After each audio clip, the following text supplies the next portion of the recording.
Mesdames, Messieurs, bonsoir et merci de nous accueillir chez vous. Tout de suite, le sommaire. Sortie du ministre du Budget sur les décrets d'avance, Abdoulaye Daouda Diallo précise qu'aucune augmentation n'a été notée sur le budget de la présidence de la République.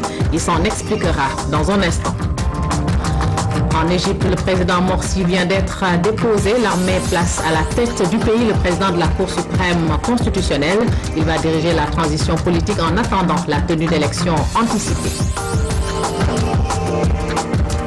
Voilà, et nous poursuivons notre série de reportages sur Gorée. Ce soir, nous nous intéressons à la vie sur l'île et au Castel. Le Castel, témoin de la présence coloniale.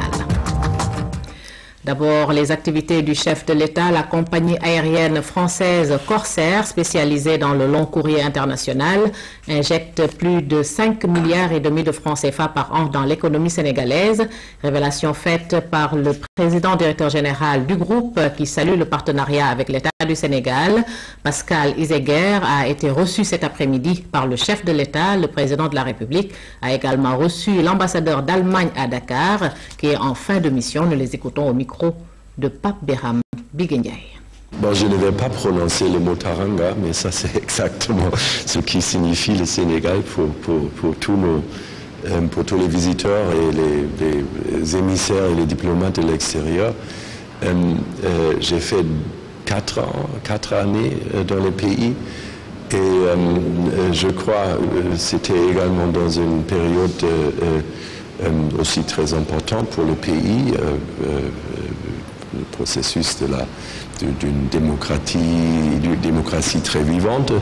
Et l'Allemagne a, bien sûr, dans le cadre des efforts de l'Union européenne, contribué à des processus, je trouve, très couronnés de succès. Nous avons une coopération qui date depuis des décennies. L'Allemagne a une présence assez remarquable au Sénégal dans le domaine culturel, dans le domaine de la coopération pour le développement, mais aussi dans le domaine politique avec 4 fondations qui ont leur siège ici à Dakar et qui travaillent bien. Par contre, il y a bien sûr des activités des Sénégalais en Allemagne et il y a une ambassade très active. Donc je crois que les relations se développent assez bien. Il y aura, j'espère, encore cette année, des visites dans tous les 2 directions sur le plus haut niveau. Donc je suis assez satisfait et content de nos relations. Un impact très positif, puisque d'abord il y a la création d'emplois par les équipes de Corsair au Sénégal, des affaires supplémentaires pour les réseaux d'agences de voyage du Sénégal, des recettes supplémentaires par le trafic apporté pour l'aéroport, pour toutes les sociétés qui font l'assistance des avions, l'assistance des passagers, l'approvisionnement à bord, le nettoyage, etc. Des recettes supplémentaires également pour le ministère des Finances sénégalais, puisque grâce à l'augmentation du trafic uniquement dû à Corsair, ça représente 9 millions d'euros de taxes, de recettes supplémentaires pour le trésor sénégalais. Le Sénégal se dote d'une vision de développement à long terme, émergence dans la solidarité intra- et intergénérationnelle. C'est ce qui ressort de l'étude prospective Sénégal 2035 menée par la Direction générale du plan. Un atelier de partage a réuni hier des acteurs en présence du ministre chargé du budget, compte rendu signé Ndeye Ndele Diouf. L'avenir de la société sénégalaise à l'horizon 2035 a été étudié dans le cadre d'une planification nationale. À la lumière du document, d'importantes préoccupations des populations ont été notées. Elles concernent entre autres la faiblesse du pouvoir d'achat, du quantum horaire dans l'éducation, de la cherté de l'électricité, du manque d'organisation du système de transport. L'insuffisance de la production locale, de l'équipement et des structures sanitaires, du logement surtout dans les grandes villes et du niveau élevé du chômage des jeunes ont été aussi relevés. Il s'agit là pour nous autorité politique chargée de mettre en œuvre la politique définie par le chef de l'État, de disposer d'un instrument fiable d'aide à la prise de décision pour mieux orienter nos choix stratégiques et rendre efficaces nos actions de développement. Ces résultats tiennent compte des réalités sociologiques, géostratégiques, économiques et environnementales de notre pays pour en faire le socle des analyses ayant conduit au choix du scénario incarnant la vision ainsi que les stratégies définies pour sa réalisation. Pour un tel projet de société pour le Sénégal, l'important est de prendre en compte toutes les aspirations du peuple, car la finalité de tout développement est le bien-être des populations. Au terme des simulations effectuées sur la base des hypothèses du scénario optimiste et des indicateurs contenus dans le programme de référence pour l'échéance 2017, les résultats obtenus laissent entrevoir une dynamique de progression réelle vers la réalisation du projet du futur pour le Sénégal en 2035, à savoir l'émergence dans la solidarité. L'étude prospective du Sénégal 2035 vient consolider les acquis de l'étude menée déjà en 1989. Elle a été faite à travers un consensus avec tous les segments de la société. Le ministre du Budget, justement, s'explique sur les décrets d'avance. Pour Abdoulaye Daouda Diallo, il n'y a pas d'augmentation de budget à la présidence de la République. Il s'agit simplement d'un réaménagement fait dans les règles. Voici à ce propos Abdoulaye Daouda Diallo. Dans cette loi, il y a eu, disons, un montant de 10 milliards qui a été affecté donc globalement au niveau de la CAPSU, c'est-à-dire la Caisse autonome de protection sociale universelle. Mais dans cette caisse subsistaient deux chapitres. Il y avait un chapitre qui concerne les bourses familiales et un autre chapitre qui concerne l'assurance maladie. Alors, les bourses familiales aujourd'hui ont été logées au niveau de la présidence à partir de la délégation générale donc à la solidarité nationale, et justement cette délégation s'est retrouvée au niveau de la présidence de la République. Bien évidemment, les crédits qui étaient affectés à cette délégation, qui antérieurement étaient logés au ministère de la Santé, feront en toute logique véritablement l'objet, disons, d'une rétractation à ce niveau et seront affectés à la présidence de la République. Donc c'est ce montant qui a été justement amputé du budget du ministère de la Santé pour être envoyé à la présidence de la République. Et du coup, au niveau de cette présidence de la République, justement, ce montant vient en augmentation de son budget, c'est 5 milliards. Je rappelle aussi que c'est après le vote de la loi donc, de finances de 2013, justement, que le président de la République a eu à obtenir la possibilité, disons, d'organiser le sommet de la francophonie.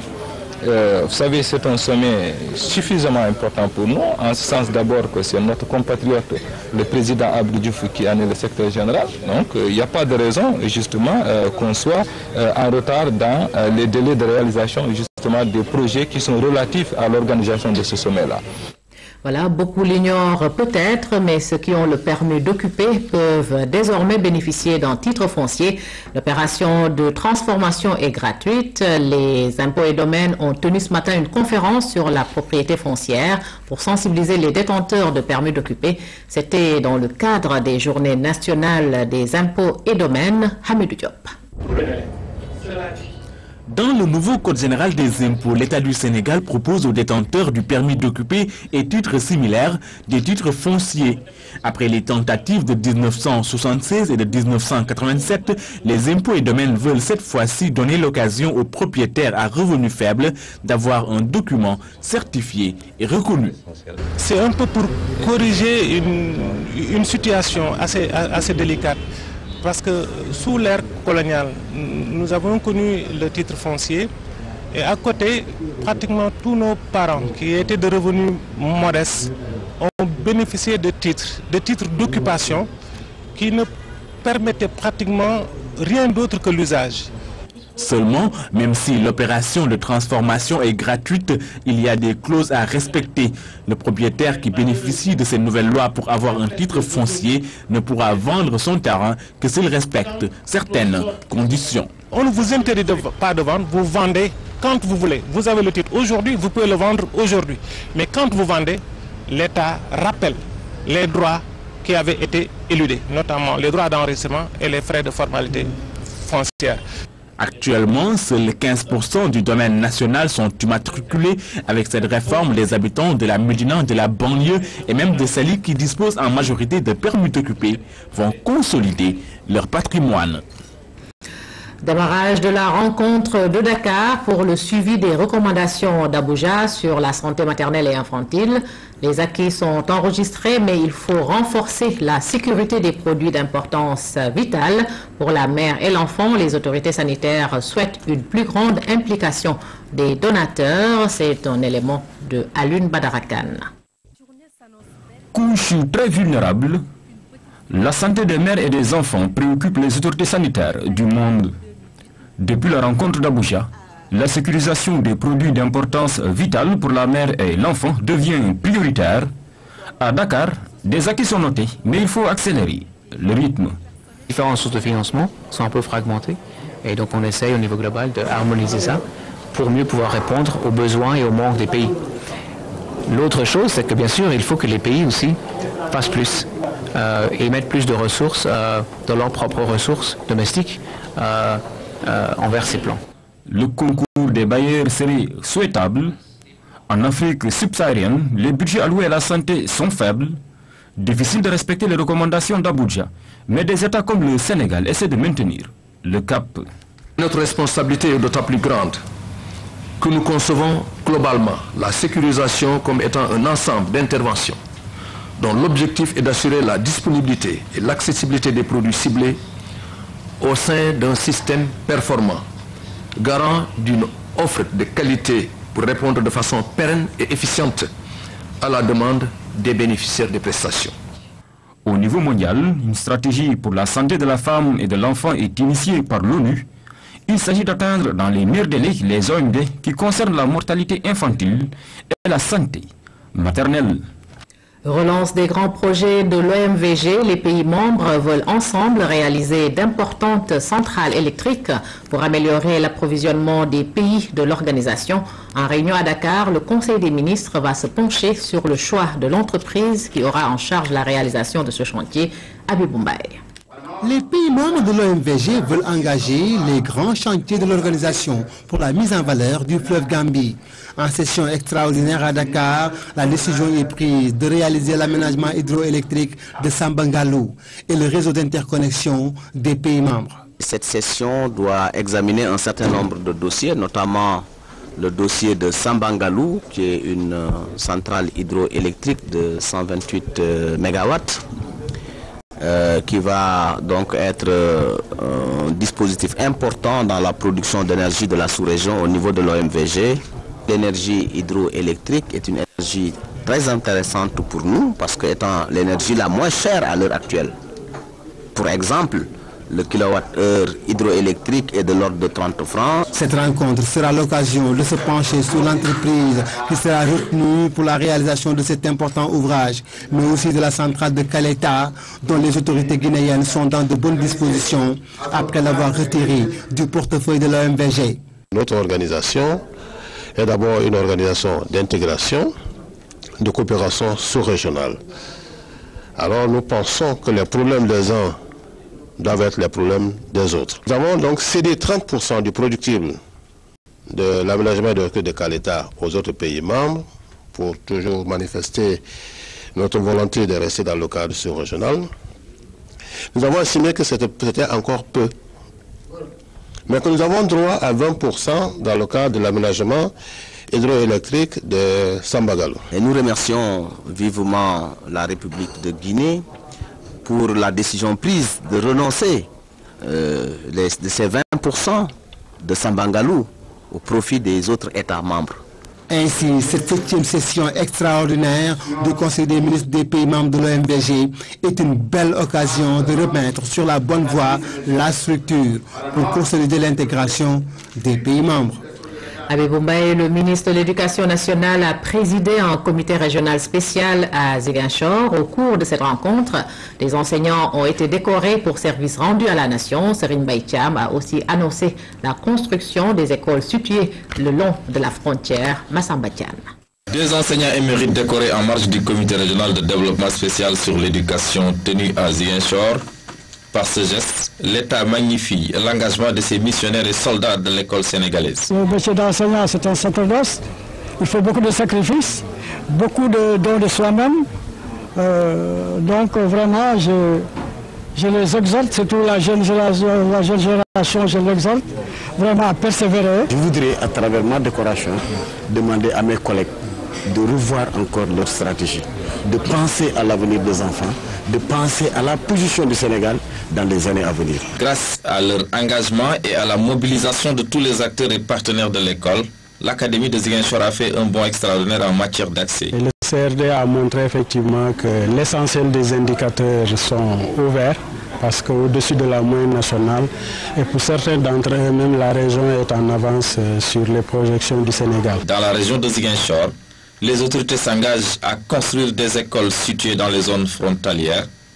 Mieux, dans le département de Bignona, des mesures seront prises pour un programme spécial de construction d'infrastructures. Dans le cadre du BCI, nous avons 140 salles de classe au niveau de la région et nous avons décidé d'affecter les 100 au niveau du département de Bignona pour compenser et puis encourager.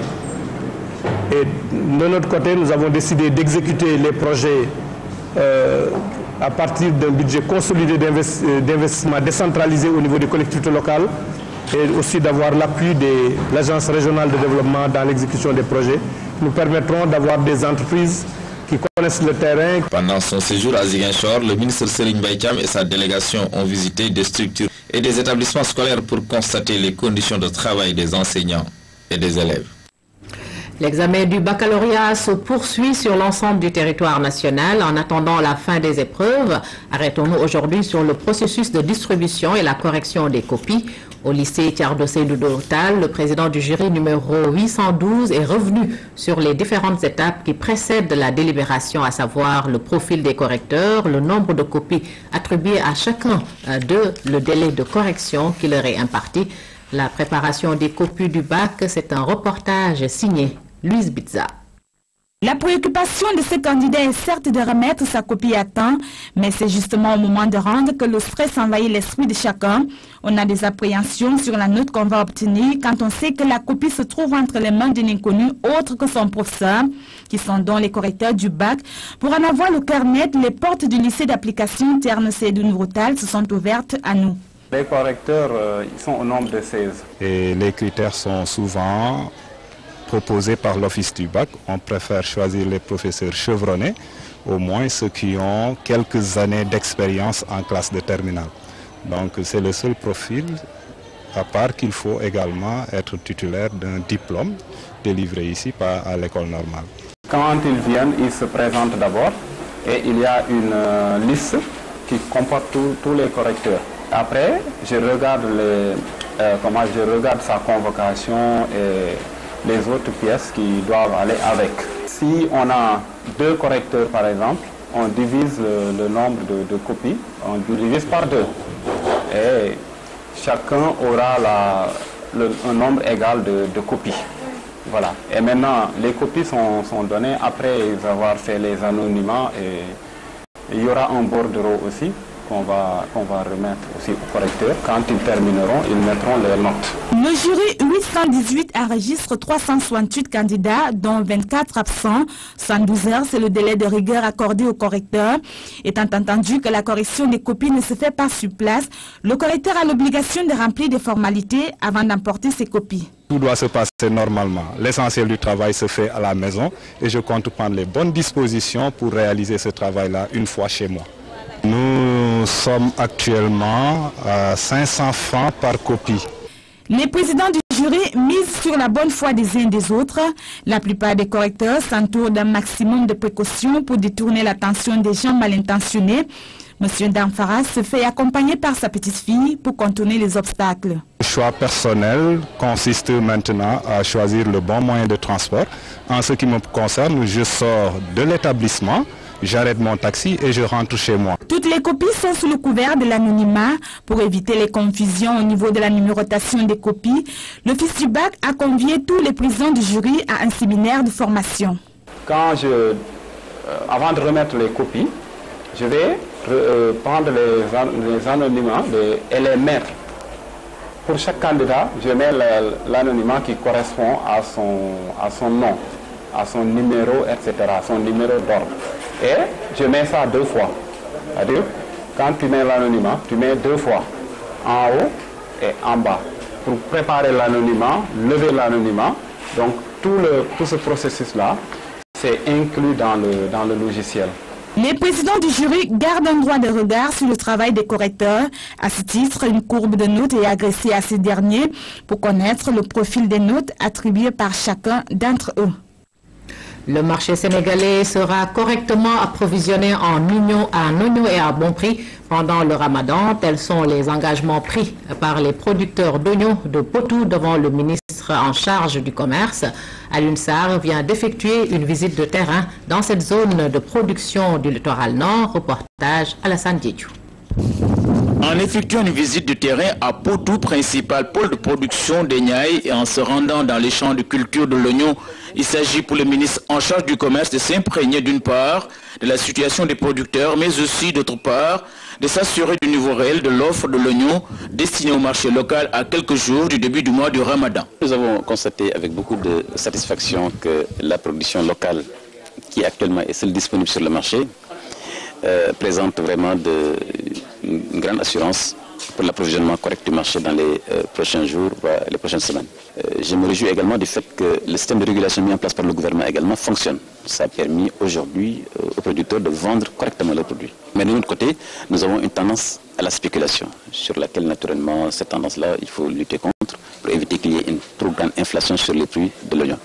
En réaction aux différentes interrogations et interpellations sur la situation du marché de l'oignon, le président des producteurs s'est montré rassurant. Les prix de l'oignon, ça va baisser.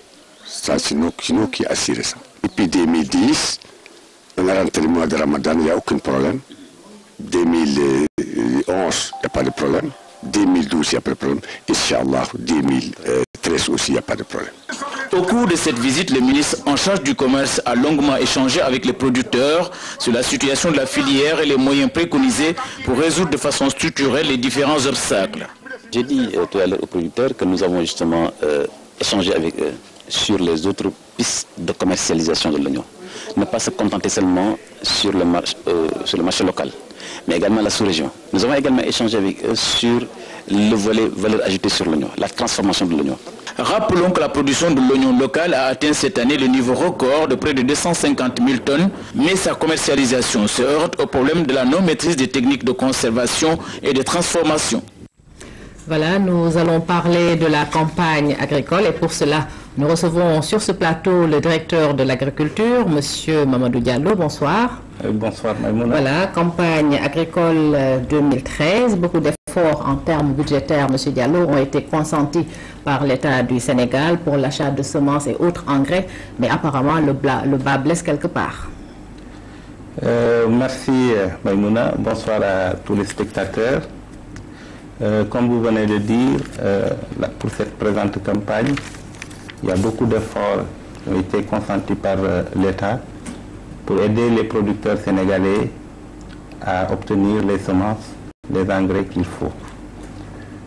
Comme vous l'avez constaté, cette année, je pense que nous avons connu un début d'hivernage assez difficile, avec une pause pluviométrique qui a duré par endroits plus de 2 semaines, et même des zones qui viennent de connaître les premières pluies utiles pour pouvoir démarrer les premiers semis. Nous avions pris toutes les dispositions pour démarrer les mises en place très tôt des intrants, depuis le 13 mai 2013. Mais au rythme où les choses se font, je pense qu'en termes de mise en place, il y a eu beaucoup d'avancées, mais c'est au niveau des sessions, pour particulièrement les semences d'arachide, que nous connaissions quelques difficultés. Et qu'est-ce qui explique cela? Bon, en partie, ce qui est souvent dit, c'est un peu le coût assez élevé de la semence, qui se situe cette année à hauteur, pour toutes les autres variétés d'arachide, la 69-101, la 73-33, c'est-à-dire les variétés qui sont les plus produites. Le prix d'acquisition est de 300 francs. Et l'État met une subvention de 100 francs. Les producteurs doivent débourser 200 francs. Pour la variété 55-437, qui est la variété cultivée dans la partie nord du pays, le producteur paye 220 francs le kilogramme et l'État contribue pour le même montant que les autres variétés, 100 francs le kilogramme. Il est vrai que les prix de cession, je dirais même prix aux producteurs de la campagne 2012-2013, était fixé à hauteur de 190 francs. Mais je pense que c'était un prix qui a été pratiqué juste au début de la campagne de commercialisation, mais le prix de vente des arachides a connu une nette évolution. Mais à côté de ce prix élevé, M. Diallo, il y a également la qualité des semences. En fait, le prix, je ne dirais même pas qu'il est élevé parce qu'il est cédé actuellement au producteur au même prix que le producteur l'avait vendu. Et quand il a vendu cet arachide, il a subi quand même un certain nombre de transformations, de conservation, donc de traitement et de conditionnement. Donc ce qui fait que peut-être le prix, je ne dirais pas qu'il est élevé, mais peut-être par rapport au pouvoir d'achat des producteurs, certains considèrent que ce prix est encore élevé. Et du point de vue de la qualité, je pense que le ministère de l'Agriculture a pris toutes les dispositions en exigeant à tous les opérateurs qui devraient fournir au ministère de l'Agriculture des semences de procéder à des analyses. Et il y a un certain nombre de spécifications techniques qui ont été retenues et qui seraient conformes à une bonne qualité de la semence. Il peut y arriver que certains opérateurs livrent... Je pense que déjà c'est le cas. C'est normal. C'est dénoncé. Il en arrive. Comme on en a eu à constater hier dans le département de Koungheul, et je pense que les décisions qui sont prises, c'est de demander à la commission de retourner les graines qui sont livrées par un opérateur et qu'on procède à un remplacement d'opérateur. Et c'est toujours le cas. Et les commissions qui sont créées... C'est ça la solution alternative. Oui, toujours. La solution alternative, c'est en fait, on a permis aux commissions d'être autonomes. Et on leur a donné la possibilité d'apprécier, d'accepter ou de rejeter les graines qui leur sont livrées, au cas où ces graines ne seraient pas conformes aux spécifications techniques, aux normes requises pour être considérées comme des semences. Donc, quelle garantie aujourd'hui donnez-vous aux paysans pour les rassurer? La garantie, c'est déjà de trouver des opérateurs qui seraient en mesure de fournir les semences souhaitées. Mais comment justement se fait la sélection de ces opérateurs? Ils sont nombreux, ces opérateurs, parce que depuis un certain temps, il est vrai qu'il faut faire la différence entre les types de semences que nous avons. Il est vrai que l'idéal serait de fournir aux producteurs des semences qui sont certifiées. Mais depuis un certain nombre d'années, nous ne disposons pas au niveau du pays des semences certifiées. Donc souvent, nous faisons recours à des graines écrémées, donc qui sont des graines qui étaient initialement destinées à l'huilerie, mais où un travail d'écrémage se fait et il est récupéré la meilleure des qualités. Et maintenant, en dehors de cela, nous leur exigeons de procéder à des analyses où on apprécie la pureté variétale, ça c'est des éléments techniques qui nous permettent d'apprécier une bonne semence. La pureté variétale, la faculté germinative, le poids des graines, un certain nombre de critères techniques qui nous permettent d'apprécier et de nous prononcer sur la qualité de ces semences qui sont livrées. Est-ce que pour terminer, vous avez un message à lancer aux agriculteurs? oui, continuer un peu, aller acheter des semences. Et je pense que ce qui leur a été dit, ces commissions sont toujours souveraines. Donc les commissions qui réceptionnent, parce qu'elles sont totalement responsabilisées, et dans ces commissions se trouvent les représentants des producteurs, les représentants des élus, les représentants de toutes les couches sociales qui sont au niveau de la communauté. Et cette commission a la liberté et la souveraineté d'apprécier, et avec le concours des services techniques déconcentrés du ministère, qui leur permettent de se prononcer sur la bonne qualité ou non de la semence qui leur est fournie. Auquel cas, la semence est acceptée, et c'est dans la quasi-totalité des points de cession, je pense qu'il peut y arriver par endroit qu'on ait des semences, qu'un opérateur arrive à livrer des semences qui ne seraient pas conformes. Mais je pense que toujours la réaction, c'est de rejeter et de ne pas accepter, et le ministère remplace l'opérateur. Voilà, je vous remercie, Monsieur Mamadou Diallo. Je rappelle que nous recevions sur ce plateau Monsieur Mamadou Diallo. Il est le directeur de l'agriculture. Il était venu nous parler de la campagne agricole 2013. Merci d'avoir répondu à notre invitation. Merci. La suite de l'actualité, suite de notre série de reportages sur Gorée. Aujourd'hui, on s'intéresse à la vie sur l'île avec une superficie de 28 hectares. Gorée compte environ 2000 âmes. Donc, mais pas de véhicules motorisés, loin donc de la pollution. On respire l'air pur, mais on y retrouve rarement les commodités de la ville. Ndeye Aïdja. Sortir et rentrer chez soi, quelque chose de tout à fait banal pour la plupart des individus, mais pas aussi évident pour un Goréen. Les habitants sont dépendants d'une liaison maritime, même quand il y a urgence. La vedette ambulance que l'État nous avait gracieusement offerte est tombée en panne.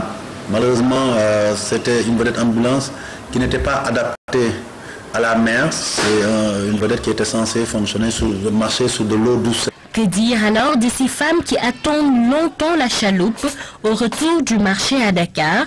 Résultat, c'est le déjeuner qui en pâtit. Les gens ils partent ici le matin, ils prennent la chaloupe de 8 heures pour partir à Dakar, le marché.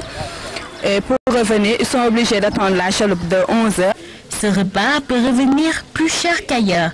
Les quelques denrées de première nécessité disponibles sur l'île flambent. Ici, les prix sont très chers par rapport à Dakar. Or, ce qu'on leur demande à la chaloupe, vraiment, c'est pas assez excessif. Par exemple, pour une bouteille de gaz, à Gorée, ça coûte 4300. Même pour le riz aussi. Il n'y a pas de diminution à Gorée, il n'y a pas de contrôle de prix. Rare produit homologué, le pain. Mais il faut beaucoup attendre le matin avant de s'en procurer. Celui-ci vient de Dakar. Il est vendu dans cet unique kiosque. On attend longtemps le pain parce qu'il n'y a pas de boulangerie. Les gens y pensent, mais à chaque fois, la contrainte du classement de Gorée, patrimoine mondial de l'humanité, freine le projet de construction d'une boulangerie sur l'île. En fait, tout vient du continent. Ces câbles et canaux sous-marins raccordent Gorée à la capitale pour assurer l'eau et l'électricité.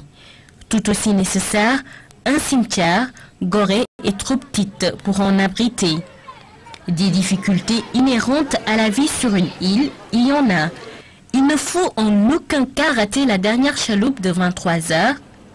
De plus, les études moyennes et supérieures se poursuivent forcément à Dakar. Si tu as ton entrée en 6e, tu es obligé de partir jusqu'à Dakar, c'est mon cas. Cela dit, vivre sur une île comme Gorée présente aussi des avantages.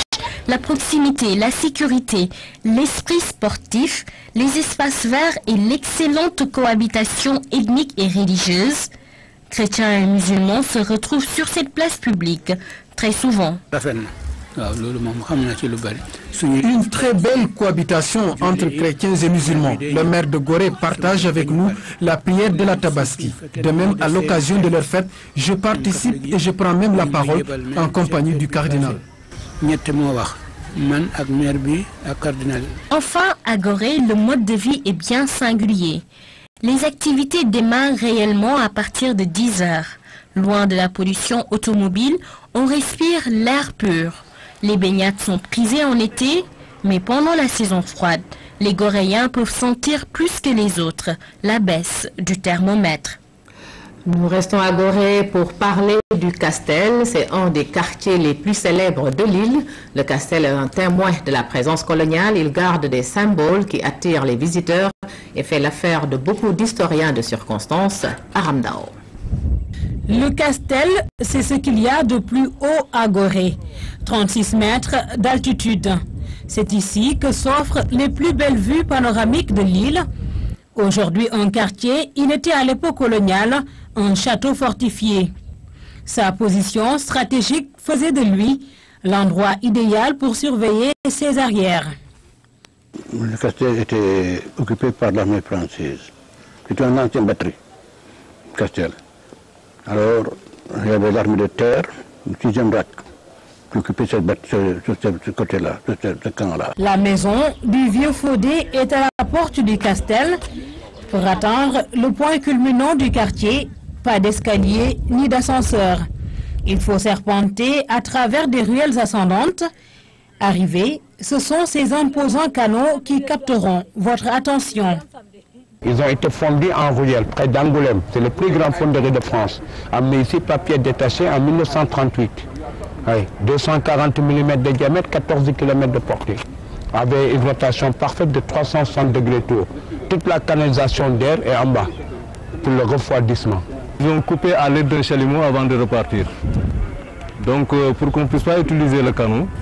Ces canaux ravissent la vedette aux autres symboles du passé guerrier du Castel, même quelquefois au récent mémorial de Gorée. Ils partagent le décor avec des artistes spécialistes de la récupération.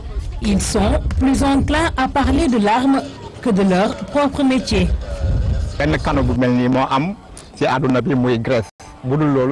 À part la Grèce, il n'y a qu'au Sénégal qu'on trouve un tel canot. Il étonne même les Européens qui se demandent d'où il vient, comment il a été amené jusqu'ici, avec un tel poids, 6542 tonnes. 6542 tonnes, vous me les pesez. Ce sont ces artistes et guides qui racontent l'histoire du fort du Castel à tous les visiteurs. Le récit est le même à quelques précisions près. Demandez-leur pourquoi les chaloupes contournent cette balise rouge et vous vous rendrez compte des divergences. Il y avait le bateau Tacoma qui a été endommagé dans le port de Dakar. Alors, risque d'endommager le port, il a été remorqué jusqu'à la baie de Gorée pour être coulé. Donc c'est pour ça que la chaloupe, les autres bateaux sont obligés de contourner la balise rouge qui porte son nom parce que l'épave est toujours au fond. Le pro-Pétain pensait que le bateau transportait De Gaulle. C'est la raison pour laquelle ils l'ont bombardé. Et il a été utilisé lors de ce bombardement. Mais ce n'est pas ce canot qui a coulé le Tacoma. Non. Le Tacoma a pris feu dans le port de Dakar. Le coulage du bateau Tacoma au large de Gorée. La participation de ces canots au bombardement de Dakar en septembre 1940. De l'histoire qui se raconte tous les jours au Castel avec des historiens de circonstances. C'est cela aussi le charme de ce lieu, symbole vivant de la fortification coloniale. Un autre jet sur Gorée demain dans l'édition de 20h. Sur l'international en Égypte, la page du président Morsi est désormais tournée. L'armée donc a fait une déclaration. Elle a désigné le président de la Cour suprême constitutionnelle pour diriger la période de transition. Le général Al-Sisi déclare que l'armée a pris cette décision en concertation avec les forces politiques nationales en attendant la tenue d'élections générales anticipées. Le président de la Cour suprême va donc diriger la transition. Le général Al-Sisi précise en outre que la constitution est suspendue. Après cette annonce, la place Tahrir a explosé de joie. C'est officiel, le bureau du pèlerinage au lieu saint de l'islam sera désormais ouvert le 16 juillet au 6S. Cette année, le quota de pèlerins accordé au Sénégal donc connaîtra une baisse. Il passera de 10 500 à 8 400 pèlerins. Comment ce quota sera-t-il réparti entre la mission officielle du pèlerinage et les voyagistes privés? Voici les explications du commissaire au pèlerinage, le général Amadou Tidiane-Dia. Il est au micro de Yugandiaï. C'est pendant que j'étais en Arabie Saoudite qu'un décret souverain pris par l'Arabie Saoudite est tombé. Et objectivement, je pense que c'est fondé. Quand j'ai visité la Kaaba, Quand j'ai vu tous les travaux qu'il y avait là-bas, en priant, j'ai compté plus de 57 grues en train de travailler autour de la Kaaba.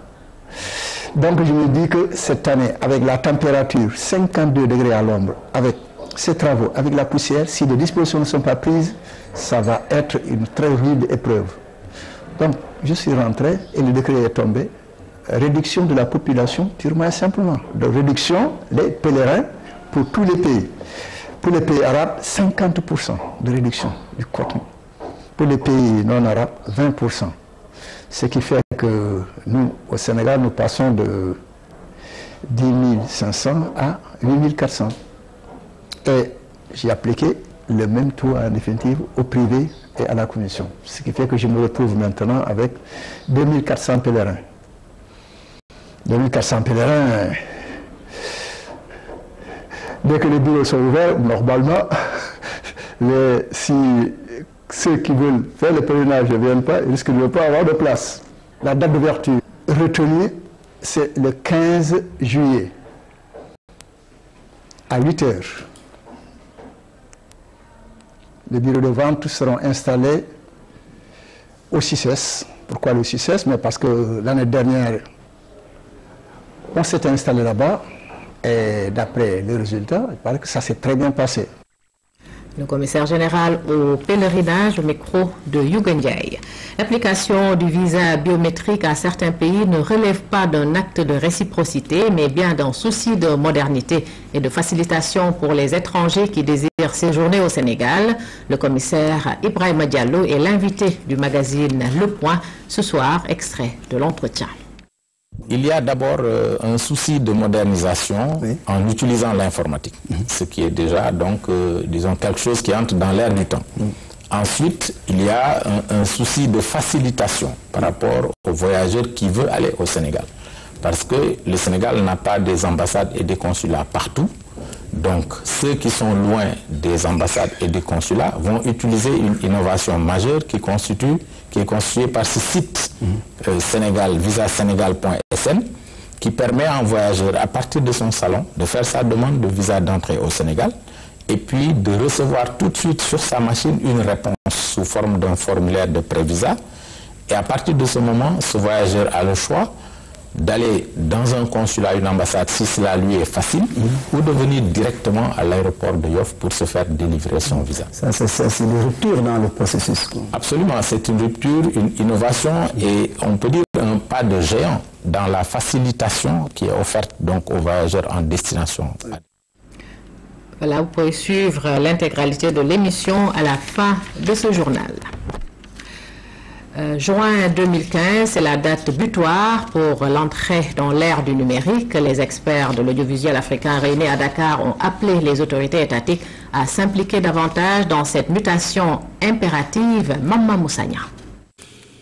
Les 2 jours d'échange qui ont réuni des experts, techniciens, ingénieurs, agents administratifs de l'audiovisuel africain ont donné des résultats prometteurs.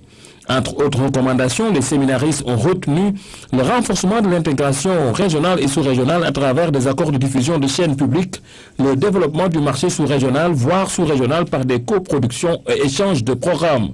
L'harmonisation des normes et standards de diffusion, l'harmonisation des cadres juridiques et réglementaires, l'optimisation de la location des capacités satellitaires. Les participants à la rencontre de Dakar ont beaucoup insisté sur le respect de la date butoir du 17 juin 2015. La finalisation des stratégies et la mise en œuvre de plans d'action opérationnels en vue de respecter la date butoir. Le renforcement des capacités pour les professionnels, notamment les techniciens, ingénieurs, les producteurs et journalistes, les juristes. Le renforcement des contenus programmatiques et la préservation de la mémoire audiovisuelle pour les générations futures. Pour relever les défis, le financement de l'audiovisuel est une condition préalable et les autorités étatiques doivent en prendre conscience. Chaque pays a intérêt à financer ou à même organiser des productions locales. On devrait renforcer les échanges entre États, un pays d'Afrique. Sans financement, le passage au numérique ne sera pas possible. Il faut que nos États prennent conscience. Pour l'heure, l'UNESCO s'est engagé à accompagner le plan d'action et l'État du Sénégal suffisamment sensibilisé. La mutation technologique que constitue la migration numérique est un défi que nous devons relever ensemble. Mais au vu des expertises que j'ai avérées, que j'ai constatées ici, je suis sûr que nous la réussirons. Pour atteindre ces objectifs, la rencontre de Dakar a pris en compte la formation des ressources humaines de l'audiovisuel, la promotion du partenariat public-privé et une bonne sensibilisation des populations. Maman Moussagna, après le colloque, le comité scientifique du centenaire des archives a organisé un forum auquel ont pris part plusieurs personnalités du monde des archives. Exemple, dans la sauvegarde du patrimoine audiovisuel du Sénégal, la gestion des archives audiovisuelles à la RTS donc, a fait l'objet d'une communication, une contribution apportée par Ahmed Ba pour un éclairage sur le traitement documentaire du son et de l'image. Amadou Aramtian. Des communications de haute facture, les participants du forum du colloque sur les archives ont été bien servis. Organisés autour de 5 ateliers, les communicants ont montré l'impact des archives sur l'articulation des politiques économiques et sociales. Et nous avons essayé de centrer l'ensemble des ateliers et des séminaires autour des préoccupations de notre pays et de l'Afrique en général. Le colloque notamment visite les relations entre archives et société et patrimoine, entre archives et économie, entre archives et état de droit, entre archives et bonne gouvernance, archives et citoyenneté. Une documentation spécifique en son genre, la gestion des archives audiovisuelles a marqué les contributions de ce forum. Usage des archives audiovisuelles par la recherche, exemple des collections de la RTS, a permis à Ahmed Ba de faire état des riches collections avec 80 000 heures pour la télévision et 50 000 heures pour la radio. En s'appuyant sur les facteurs favorisants et bloquants, le conférencier a prôné la nécessaire redocumentarisation de ce fonds d'images et de sons. La documentarisation, c'est quelque chose qui permet d'expliquer en fait dans quelles circonstances et de façon plus précise comment le document a été fait. Avec la participation de grandes figures qui ont fait la littérature archivistique francophone, les organisateurs tirent un bilan satisfaisant de la commémoration du centenaire. Notre appel a été entendu par les autorités étatiques qui nous ont autorisés à organiser la commémoration du centenaire de la création des archives du Sénégal. Notre appel a été également entendu par nos collègues des pays de la sous-région et au-delà par toute la communauté scientifique internationale. Et là, nous sommes comblés. Des idées pertinentes et des esquisses de solutions dégagées, le comité scientifique travaille déjà sur le rapport devant contenir les recommandations. Recommandations à soumettre à l'approbation des hautes autorités du Sénégal et des pays participants. La CEDEAO, à travers le CEREC, a organisé à Dakar une réflexion de 2 jours sur l'efficacité énergétique, un concept nouveau visant à promouvoir une économie dans la consommation d'énergie à travers de nouvelles options comme les lampes à faible consommation déjà expérimentées au Sénégal, compte rendu au Reïtiam. La demande en énergie est de plus en plus forte dans l'espace CEDEAO et pour mieux répondre à cette demande, les participants à cet atelier organisé par le CEREC et ses partenaires se mobilisent pour promouvoir une politique efficace d'économie d'énergie. L'objectif de cette politique dite d'efficacité d'énergie vise à améliorer l'accès aux énergies modernes dans la zone CEDEAO. L'efficacité énergétique, c'est d'abord l'application des mesures qui permettent d'économiser de l'énergie et par conséquent économiser de l'argent. Donc c'est pour réduire la consommation sans pour autant détériorer le confort. Donc c'est des mesures qu'il faut appliquer pour éviter une consommation exagérée et ensuite pour permettre d'économiser de l'argent. L'économie dans la consommation d'énergie va ainsi permettre à nos pays de faire des économies considérables. Le Sénégal, à lui seul, grâce à cette transition vers les produits éco-énergétiques, pourrait économiser 28 millions de litres de kérosène, 1,3 milliard de bougies et 10 millions de batteries de lampes torches. Dans le but de généraliser l'utilisation des lampes à économie d'énergie à la place des lampes à incandescence, le Sénégal, à l'instar de nombreux pays, dans le monde a pris un décret relatif à l'interdiction de l'importation et de la production des lampes incandescentes. Notre pays a également élaboré des normes sur les lampes à économie d'énergie qui répondent rigoureusement aux spécifications requises et s'apprête à mettre en place une réglementation sur les modalités de leur contrôle. Avec la demande de plus en plus forte en énergie et les nombreux changements climatiques, les pays membres de la CEDEAO attendent beaucoup de cette rencontre de 2 jours réunissant des experts du secteur énergétique de l'espace CEDEAO. Le Sénégal, pas du tout autosuffisant en lait et en viande. Chaque année, notre pays importe près de 60 milliards de francs CFA pour couvrir les besoins de la population. Face à cette situation, une étude est commandée par la CEDEAO en partenariat avec la FAO. Objectif, renverser la situation et trouver des solutions durables. Un atelier de validation a réuni l'ensemble des acteurs et la tutelle Panamo. Les filières viande et lait représentent une forte valeur ajoutée dans le secteur de l'élevage, mais aussi dans l'économie nationale. Cependant, le Sénégal reste toujours dépendant de l'extérieur quant à sa consommation liée à ces 2 filières stratégiques. Face à cette situation, la CEDEAO et la FAO ont à travers une étude fait l'état des lieux afin de trouver des solutions concrètes et durables, car notre pays est loin d'être autosuffisant en lait et en viande. Comme vous le savez, la filière bétail-viande a encore énormément de problèmes liés aux infrastructures, liés au manque de professionnalisme des acteurs de l'élevage, mais liés également au manque de productivité dû au système d'élevage que nous sommes en train de pratiquer. Et c'est ce qui justifie l'étude qui a été menée et qui devra normalement nous permettre de faire l'état des lieux des différentes filières, des différentes chaînes de valeur de ces filières, bétail, viande et lait. Dans le cadre de ce partenariat, la FAO, donc, avec la communauté économique des États de l'Afrique de l'Ouest, a conduit une étude pour que le secteur de l'élevage, dont l'importance capitale et réelle dans la sécurité alimentaire et nutritionnelle des populations, puisse jouer son rôle et que chaque pays puisse émerger dans le cadre donc de son développement économique et social. La validation de cette importante étude était l'occasion pour l'ensemble des acteurs de saluer une telle rencontre que selon eux vient à son heure. Cela va de soi d'accompagner ce projet, c'est un projet qui est très important. Au moins nous aurons un mécanisme pour la relance du secteur de l'élevage, surtout de ce qui nous concerne, notre filière, la filière bétail-viande. Ce projet-là vient à son heure. Comme ça, au moins, on pourra trouver des solutions pour les consommateurs sénégalais. La tutelle qui attache beaucoup d'intérêt au développement de l'élevage souhaite dans les meilleurs délais avoir des propositions concrètes pour le décollage immédiat du secteur via, entre autres, les filières bétail, viande et lait.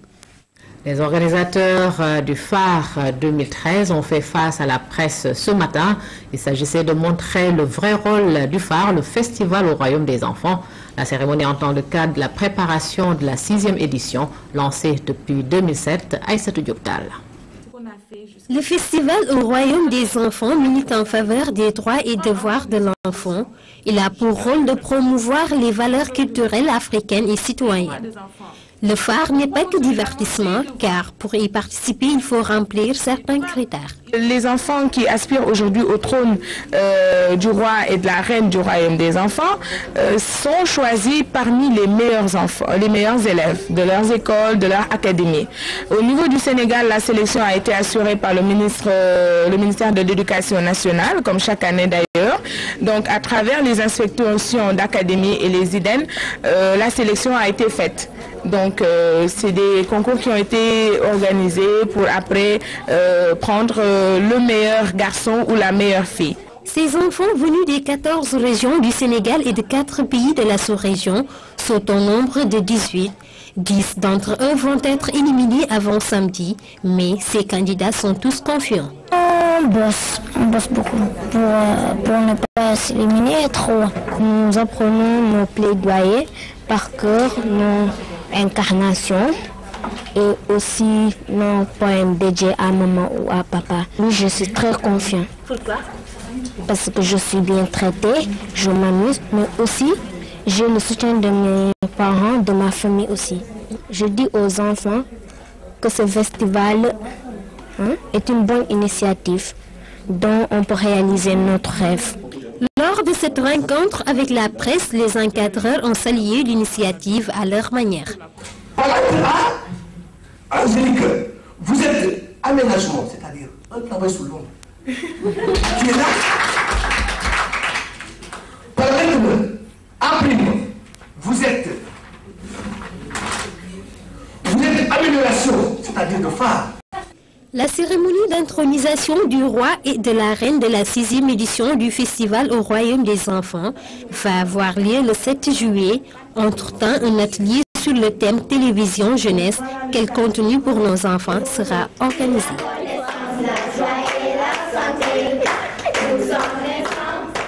Voilà, bientôt le Festival au Royaume des Enfants. C'est la fin de cette édition. Merci de l'avoir suivi. Merci également de votre fidélité. Au revoir.